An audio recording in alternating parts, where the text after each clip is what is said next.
ನೋಡೋಕ್ಕೆ ಇಷ್ಟು ಚೆನ್ನಾಗಿರೋ ಕಟ್ಲೆಟ್ನ ಹೇಗಪ್ಪ ಮನೇಲಿ ಮಾಡೋದು? ಇದಕ್ಕೆ ಬೇಕಾಗಿರೋ ಇಂಗ್ರೀಡಿಯೆಂಟ್ಸ್ ಇದೆಯೋ ಇಲ್ವೋ ಅಂತ ಸ್ಕಿಪ್ ಮಾಡೋಕ್ಕೆ ಹೋಗಬೇಡಿ ಇದನ್ನು. ಯಾಕಂದರೆ ಈ ಕಟ್ಲೆಟ್ನ ಮಾಡಿರೋದು ನೀವು ಎಲ್ಲ ಬೆಳಗ್ಗೆ ಬ್ರೇಕ್ಫಾಸ್ಟ್ಗೋಸ್ಕರ ನಾವೇನು ಅವಲಕ್ಕಿ ಉಪ್ಪಿಟ್ಟು ಮಾಡ್ತೀವಲ್ಲ, ಅದೇನಾದರೂ ಮಿಕ್ಕಿದ್ರೆ ಮಧ್ಯಾಹ್ನಕ್ಕೆ ಯಾರು ತಿನ್ನಲ್ಲ ಅಂತಾರೆ.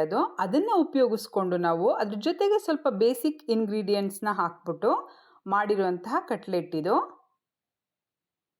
ತುಂಬ ಸುಲಭವಾಗಿ ಮಾಡಬಹುದು ಈ ಕಟ್ಲೆಟ್ನ. ಟೀ ಟೈಮ್ಗಂತೂ ಮಕ್ಕಳು ಸ್ಕೂಲಿಂದ ಬಂದಾಗ, ಮನೆಯವರು ಆಫೀಸಿಂದ ಬಂದಾಗಂತೂ ಮಾಡಿಕೊಟ್ರೆ ತುಂಬಾ ಖುಷಿ ಪಟ್ಕೊಂಡು ತಿಂತಾರೆ. ನೆಕ್ಸ್ಟ್ ಟೈಮಿಂದ ಅವಲಕ್ಕಿ ಉಪ್ಪಿಟ್ಟನ್ನ ಎಕ್ಸ್ಟ್ರಾ ಮಾಡಿರಿ ಅಂತ ಹೇಳ್ತಾರೆ ಮನೆಯವರೆಲ್ಲ. ಅಷ್ಟು ಸೂಪರಾಗಿರುತ್ತೆ ಇದು ಅವಲಕ್ಕಿ ಕಟ್ಲೆಟ್ಟು. ಮೇಲ್ಗಡೆಯಿಂದ ಕ್ರಿಸ್ಪಿ, ಒಳಗಡೆಯಿಂದ ಸಾಫ್ಟಾಗಿ ತುಂಬಾ ಚೆನ್ನಾಗಿ ಬರುತ್ತೆ ಟೇಸ್ಟು.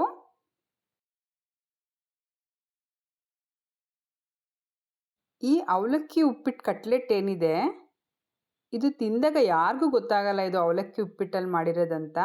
ನೀವು ಹೇಳಿದ್ರೆ ಮಾತ್ರ ಗೊತ್ತಾಗುತ್ತೆ ಇದರಲ್ಲಿ ಅವಲಕ್ಕಿ ಉಪ್ಪಿಟ್ಟನ್ನ ಬಳಸಿದ್ದೀವಿ ನಾವು ಅಂತ. ನಾವು ಈ ಕಟ್ಲೆಟ್ನ ಮಾಡಬೇಕಾದ್ರೆ ಆಯಿಲ್ನ ತುಂಬ ಕಡಿಮೆ ಬಳಸಿರೋದ್ರಿಂದ ಆರೋಗ್ಯಕ್ಕೆ ಕೂಡ ಇದು ತುಂಬಾ ಒಳ್ಳೆಯದು. ನಾವಿದನ್ನು ಪಾರ್ಟಿಗಳಲ್ಲಿ ಸ್ಟಾರ್ಟರ್ ಆಗಿ ಕೂಡ ಉಪಯೋಗಿಸಬಹುದು. ನಾನಿಲ್ಲಿ ಅವಲಕ್ಕಿ ಕಟ್ಲೆಟ್ನ ನನ್ನ ಹಸ್ಬೆಂಡ್ಗೂ ಮತ್ತು ಮಗಳಿಗೆ ಸರ್ವ್ ಮಾಡಿದ್ದೀನಿ. ಇಬ್ಬರಿಗೂ ಟೇಸ್ಟ್ ಅಂತೂ ತುಂಬಾ ಇಷ್ಟ ಆಯಿತು. ಯಾಕಂದರೆ ಮೇಲ್ಗಡೆಯಿಂದ ತುಂಬ ಕ್ರಿಸ್ಪಿ, ಒಳಗಡೆ ಅಷ್ಟೇ ಸಾಫ್ಟ್ ಆಗಿರುತ್ತೆ ಇದು. ಬಟ್ ಇಬ್ಬರಿಗೂ ಅದನ್ನು ಗೆಸ್ ಮಾಡೋಕ್ಕಾಗಲಿಲ್ಲ, ಯಾವುದರಿಂದ ಮಾಡಿದ್ದೀನಿ ಇದು ಅಂತ ಇಬ್ಬರು ಗೆಸ್ ಮಾಡೋಕ್ಕಾಗಲಿಲ್ಲ. ಟೇಸ್ಟ್ ಅಂತೂ ತುಂಬ ಅದ್ಭುತವಾಗಿ ಬಂದಿದೆ ಅಂತ ಹೇಳಿದ್ರು. ಈ ಅವಲಕ್ಕಿ ಕಟ್ಲೆಟ್ಟು ನಾವು ಹೇಳಿದ್ರೆ ಮಾತ್ರ ಗೊತ್ತಾಗುತ್ತೆ ಇದು ಲೆಫ್ಟ್ ಓವರ್ ಅವಲಕ್ಕಿ ಉಪ್ಪಿಟ್ಟಿಂದ ಮಾಡಿರೋದಂತ. ಇಲ್ಲ ಅಂದರೆ ಇದು ಗೆಸ್ ಕೂಡ ಮಾಡೋಕ್ಕಾಗಲ್ಲ.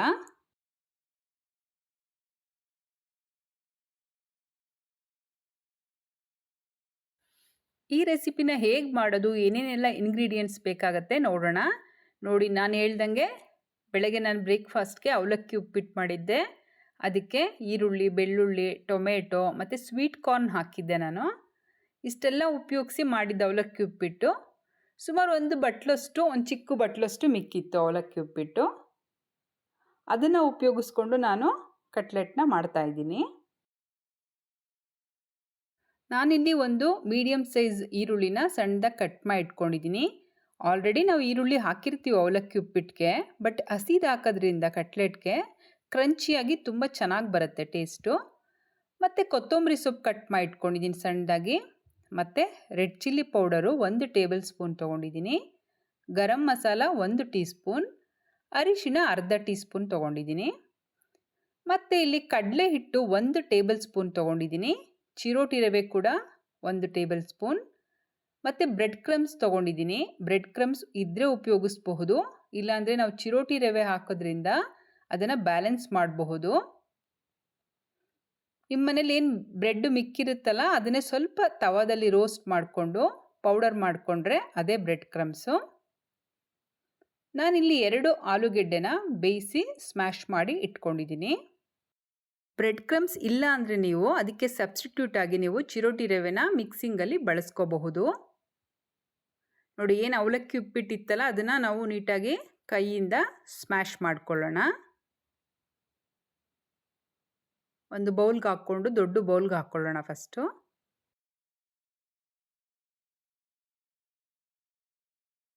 ಮೀಡಿಯಮ್ಮಾಗಿ ನಾವು ಸ್ಮ್ಯಾಶ್ ಮಾಡಿಕೊಂಡ್ರೆ ಸಾಕಾಗತ್ತೆ. ತುಂಬ ಅಂದರೆ ಏನು ಫೈನ್ ಪೇಸ್ಟ್ ಥರ ಮಾಡ್ಕೊಳ್ಳೋ ಅವಶ್ಯಕತೆ ಇಲ್ಲ. ಕೈಯಲ್ಲಿ ಈ ಥರ ನಾವು ಜಸ್ಟ್ ಒಂದು 2 ಮಿನಿಟ್ಸ್ ಹಿಂಗಂದರೆ ಅದು ಕ್ಲೀನಾಗಿ ಹೊಂದ್ಕೊಳ್ಳುತ್ತೆ ಅದು. ಇದಕ್ಕೆ ನಾವು ಬೇಯಿಸಿ ಇಟ್ಕೊಂಡಿದ್ವಲ್ಲ ಆಲೂಗೆಡ್ಡೆ, ಅದನ್ನು ಕೂಡ ಹಾಕ್ಕೊಳ್ಳೋಣ. ನೋಡಿ, ಇಂಗ್ರೀಡಿಯೆಂಟ್ಸ್ ತುಂಬಾ ಕಡಿಮೆ ಉಪಯೋಗಿಸಿದ್ದೀವಿ. ಮತ್ತು ಈರುಳ್ಳಿ, ಕೊತ್ತಂಬರಿ,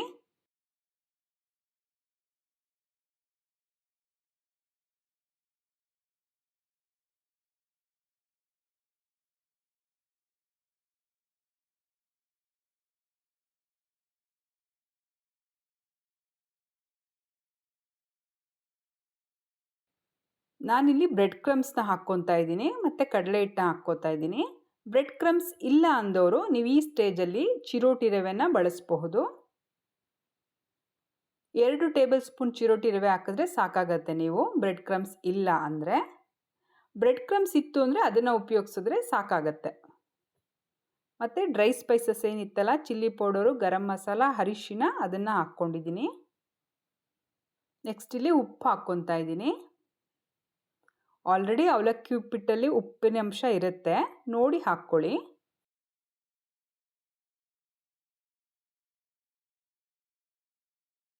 ನೀಟಾಗಿ ಇದನ್ನು ಮಿಕ್ಸ್ ಮಾಡ್ಕೊಳ್ಳೋಣ ನಾವು. ನಾನಿಲ್ಲಿ ಫಿಲ್ಲಿಂಗ್ಗೆ ಚೀಸ್ನ ಉಪಯೋಗಿಸ್ತಾ ಇದ್ದೀನಿ, ಅಮೂಲ್ ಅವ್ರದ್ದು. ಚೀಸ್ ಇಲ್ಲ ಅಂದರೆ ನೀವು ಸ್ಕಿಪ್ ಮಾಡಬಹುದು. ಚೀಸ್ ಹಾಕಲೇಬೇಕಂತ ಏನು ಅವಶ್ಯಕತೆ ಇಲ್ಲ, ಇದು ಒಳಗಡೆ ಫಿಲ್ಲಿಂಗಷ್ಟೇ ಇದು. ನೋಡಿ, ಇದನ್ನು ನಾವು ಈ ಥರ ಉಂಡೆ ಮಾಡಿಕೊಂಡು, ನೀವು ಕಡಲೆಬೇಳೆ ವಡೆ ಏನು ತಟ್ಕೊತೀರಲ್ಲ ಅದೇ ರೀತಿ ಮಾಡಿಕೊಂಡು ಮಧ್ಯೆ ಸ್ವಲ್ಪ ಈ ಥರ ಡೀಪ್ ಮಾಡಿಕೊಂಡು ಅದರಲ್ಲಿ ಚೀಸ್ನ ಇಟ್ಕೊಳ್ಳೋಣ. ಇದು ಆಪ್ಷನಲ್, ಇದು ಬೇಡ ಅಂದರೆ ನೀವು ಅದೇನು ವಡೆ ರೀತಿ ನಾವು ತಟ್ಕೊಂಡಿದ್ದೀವಲ್ಲ ಅಷ್ಟು ಮಾತ್ರ ಕೂಡ ಸಾಕಾಗತ್ತೆ. ಅದನ್ನು ನಾನು ನೆಕ್ಸ್ಟಿಗೆ ತೋರಿಸ್ತೀನಿ, ಪ್ಲೈನ್ ಕೂಡ ಹೇಗೆ ಮಾಡೋದಂತ ನೋಡೋಣ ಅದನ್ನು ನೆಕ್ಸ್ಟ್. ಇವಾಗ ನೋಡಿ, ಈ ಥರ ಕ್ಲೀನಾಗಿ ಆ ಚೀಸ್ ಆಚೆ ಬರದೇ ಇರೋ ರೀತಿ ನಾವು ನೀಟಾಗಿ ಮಾಡ್ಕೊಳ್ಳೋಣ. ನೋಡಿ, ಇನ್ನೊಂದು ನೋಡೋಣ ಹೇಗೆ ಮಾಡೋದಂತ. ಸೇಮ್ ಅದೇ ರೀತಿ ಚೀಸ್ನ ಫಿಲ್ ಮಾಡಿ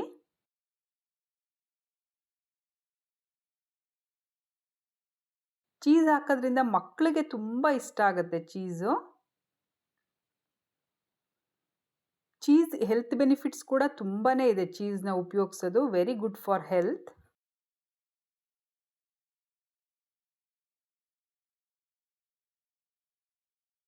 ನೋಡಿ, ಈ ರೀತಿ ಮಾಡ್ಕೋಬೇಕು. ನೆಕ್ಸ್ಟ್ ನೋಡಿ, ಇದು ಚೀಸ್ನ ಫಿಲ್ ಮಾಡಿರೋದಿದು. ಅದನ್ನು ನಾವು ಈ ಚಿರೋಟಿ ರವೆ ಏನು ಇಟ್ಕೊಂಡಿದ್ವಲ್ಲ ಅದರಲ್ಲಿ ನಾವು ಈ ಥರ ಕೋಟಿಂಗ್ ಮಾಡ್ಕೊಳ್ಳೋಣ.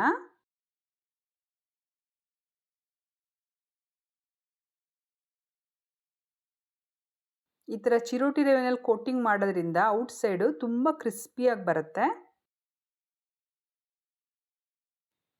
ನೆಕ್ಸ್ಟ್ ಇವಾಗ ನಾವು ಪ್ಲೈನ್ ಹೇಗೆ ಮಾಡೋದು ನೋಡೋಣ. ಇದು ಚೀಸ್ ಫಿಲ್ಲಿಂಗು ಕಟ್ಲೆಟ್ ಆಯ್ತಿದು. ನೆಕ್ಸ್ಟ್ ಚೀಸ್ ಇಲ್ಲ ನಿಮ್ಮ ಹತ್ರ ಅಂದರೆ ಪ್ಲೈನ್ ಕೂಡ ಹೇಗೆ ಮಾಡೋದಂತ ನೋಡ್ಕೊಳ್ಳೋಣ ನಾವಿಲ್ಲಿ.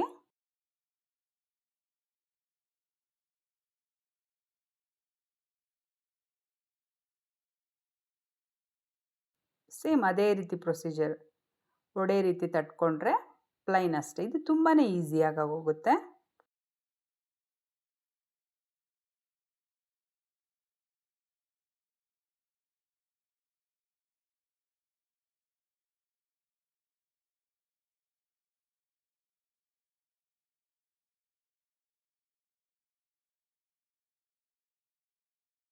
ಇದನ್ನು ಕೂಡ ನಾವು ಚಿರೋಟಿ ರವೆನಲ್ಲಿ ಕೋಟಿಂಗ್ ಮಾಡ್ಕೊಳ್ಳೋಣ.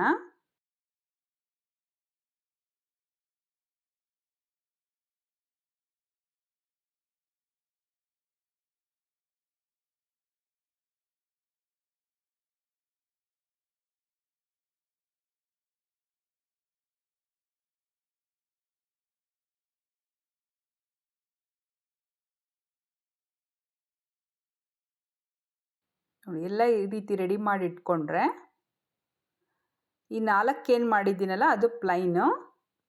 ಇನ್ನೊಂದು 3 ಏನು ಮಾಡಿದ್ದೀವಲ್ಲ, 3 ಏನು ಮಾಡಿ ಇಟ್ಕೊಂಡಿದ್ದೀವಲ್ಲ ಅದು ಚೀಸ್ನ ಫಿಲ್ ಮಾಡಿರೋದು.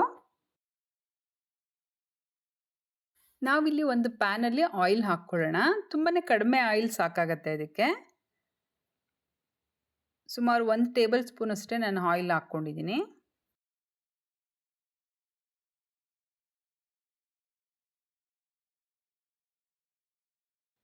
ನಾನಿವಾಗ ಐ ಫ್ಲೇಮಲ್ಲಿ ಇಟ್ಟಿದ್ದೀನಿ. ಇದನ್ನು ಹಾಕಬೇಕಾದ್ರೆ ಐ ಫ್ಲೇಮಲ್ಲಿ ಇಟ್ಟಿರಬೇಕು. 1 ನಿಮಿಷ ಆದಮೇಲೆ ನೀವು ಫ್ಲೇಮ್ನ ಮೀಡಿಯಮ್ ಫ್ಲೇಮ್ಗೆ ಇಡಬಹುದು. ಯಾಕಂದರೆ ಇದನ್ನು ನೀವು ಹಾಕಬೇಕಾದ್ರೆ ಲೋ ಫ್ಲೇಮಲ್ಲಿ ಇಟ್ಬಿಟ್ರೆ ಈ ಕಟ್ಲೆಟ್ಟು ಸ್ಟಿಕ್ ಆಗಿಬಿಡುತ್ತೆ ವೆಸಲ್ಗೆ.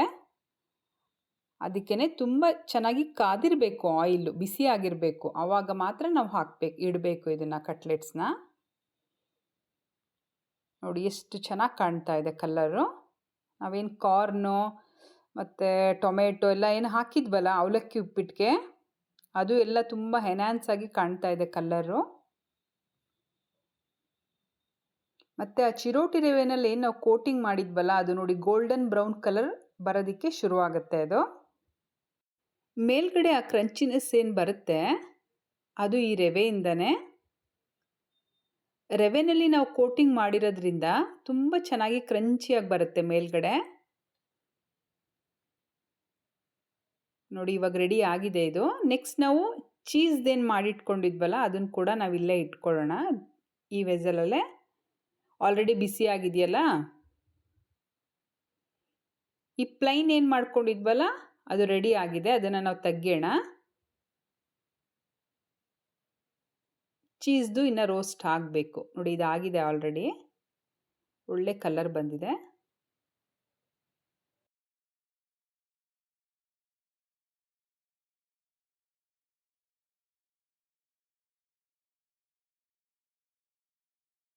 ಒಟ್ಟಿಗೆ ಎಲ್ಲನೂ ಇಟ್ಬಿಟ್ರೆ ಗೊತ್ತಾಗೋದಿಲ್ಲ ಚೀಸ್ದು ಯಾವುದು ಪ್ಲೈನ್ ಯಾವುದು ಅಂತ ಗೊತ್ತಾಗೋದಿಲ್ಲ. ಅದಕ್ಕೋಸ್ಕರ ನಾನು ಈ ಥರ 2 ರೌಂಡಲ್ಲಿ ನಾನು ಮಾಡ್ಕೊತಾ ಇದ್ದೀನಿ. ಫ್ಲೇಮ್ ಹೈ ಇಟ್ಟರು ಏನು ತೊಂದರೆ ಇಲ್ಲ, ಇದು ಚೆನ್ನಾಗಿ ರೋಸ್ಟ್ ಆಗುತ್ತೆ ಇದು.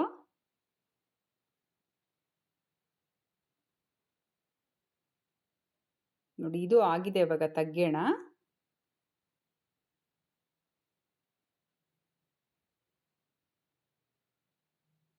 ನೋಡಿ ಬಿಸಿ ಬಿಸಿಯಾದ ಲೆಫ್ಟ್ ಓವರ್ ಅವಲಕ್ಕಿ ಉಪ್ಪಿಟ್ಟು ಕಟ್ಲೆಟ್ಟು ರೆಡಿ ಆಯಿತು. ನೀವೇ ನೋಡ್ದಂಗೆ ಇಂಗ್ರೀಡಿಯೆಂಟ್ಸ್ನ ತುಂಬಾ ಕಡಿಮೆ ಉಪಯೋಗಿಸಿದ್ದೀನಿ ನಾನಿಲ್ಲಿ. ಟೇಸ್ಟ್ ಅಂತೂ ಯಾವ ರೆಸ್ಟೋರೆಂಟಲ್ಲೂ ಸಿಗೋದಿಲ್ಲ ಕಟ್ಲೆಟ್ಟು, ಅಷ್ಟು ರುಚಿಯಾಗಿ ಬರುತ್ತೆ ಇದು. ಆಲ್ರೆಡಿ ಅವಲಕ್ಕಿ ಉಪ್ಪಿಟ್ಟೆ ತುಂಬ ರುಚಿಯಾಗಿರುತ್ತೆ.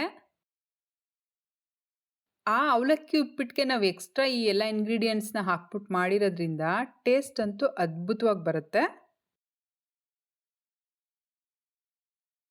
ಮಕ್ಕಳು ಮನೆಯವರು ಲಂಚ್ ಬಾಕ್ಸ್ಗೆ ಅವಲಕ್ಕಿ ಉಪ್ಪಿಟ್ಟು ಬೇಡ ಅಂದಾಗ ನೀವು ಇದನ್ನು ಕಟ್ಲೆಟ್ ರೀತಿಯಲ್ಲಿ ಈ ರೀತಿ ಮಾಡಿಕೊಟ್ಬಿಟ್ರೆ ತುಂಬಾ ಚೆನ್ನಾಗಿರುತ್ತೆ. ತುಂಬ ಖುಷಿ ಪಟ್ಕೊಂಡು ಬಾಕ್ಸ್ ಎಲ್ಲ ಖಾಲಿ ಮಾಡ್ಕೊಂಡು ಬರ್ತಾರೆ. ಯಾಕಂದರೆ ನೋಡೋಕ್ಕೂ ತುಂಬ ಕಲರ್ಫುಲ್ ಆಗಿರುತ್ತೆ, ಟೇಸ್ಟ್ ಅಂತೂ ಸೂಪರ್ಬ್ ಆಗಿರುತ್ತೆ. ಈ ಚೀಸ್ನ ಹಾಕಿರೋ ಕಟ್ಲೆಟ್ ಅಂತೂ ತುಂಬಾ ಚೆನ್ನಾಗಿ ಬರುತ್ತೆ ಟೇಸ್ಟು. ನೋಡಿ ಅದನ್ನು ಒಳಗಡೆ ನಾವು ಓಪನ್ ಮಾಡಿ ನೋಡಿದ್ರೆ ಆ ಚೀಸ್ ಎಲ್ಲ ಮೆಲ್ಟ್ ಆಗಿರುತ್ತೆ. ಅದೊಂಥರ ಸ್ಪೆಷಲ್ ಟೇಸ್ಟ್ ಕೊಡುತ್ತೆ. ಅದು ತುಂಬ ಬಿಸಿ ಇದೆ, ನೋಡಿ ಎಷ್ಟು ಚೆನ್ನಾಗಿ ಮೆಲ್ಟ್ ಆಗಿದೆ. ಅದು ಮಕ್ಳಿಗೆ ಮಾಡಿಕೊಡ್ಬೇಕಾದ್ರಂತೂ ಈ ಕಟ್ಲೆಟ್ಟು ಚೀಸ್ನ ಮಿಸ್ ಮಾಡೋಕ್ಕೆ ಹೋಗಬೇಡಿ, ಯಾಕಂದರೆ ಮಕ್ಕಳು ತುಂಬಾ ಇಷ್ಟಪಡ್ತಾರೆ ಚೀಸ್ನ. ನನ್ನ ಮಗಳಿಗೂ ತುಂಬಾ ಇಷ್ಟ ಆಗುತ್ತೆ ಚೀಸ್ ಹಾಕಿದ್ರೆ. ನಿಮಗೇನಾದ್ರು ಈ ರೆಸಿಪಿ ಉಪಯೋಗ ಆಗಿದ್ದಲ್ಲಿ, ಇಷ್ಟ ಆಗಿದ್ದಲ್ಲಿ ಪ್ಲೀಸ್ ನನ್ನ ಚೇತನಾಸ್ ವರ್ಲ್ಡ್ ಚಾನಲ್ನ ಲೈಕ್ ಮಾಡಿ, ಶೇರ್ ಮಾಡಿ ಆ್ಯಂಡ್ ಸಬ್ಸ್ಕ್ರೈಬ್ ಮಾಡಿ. Thank you.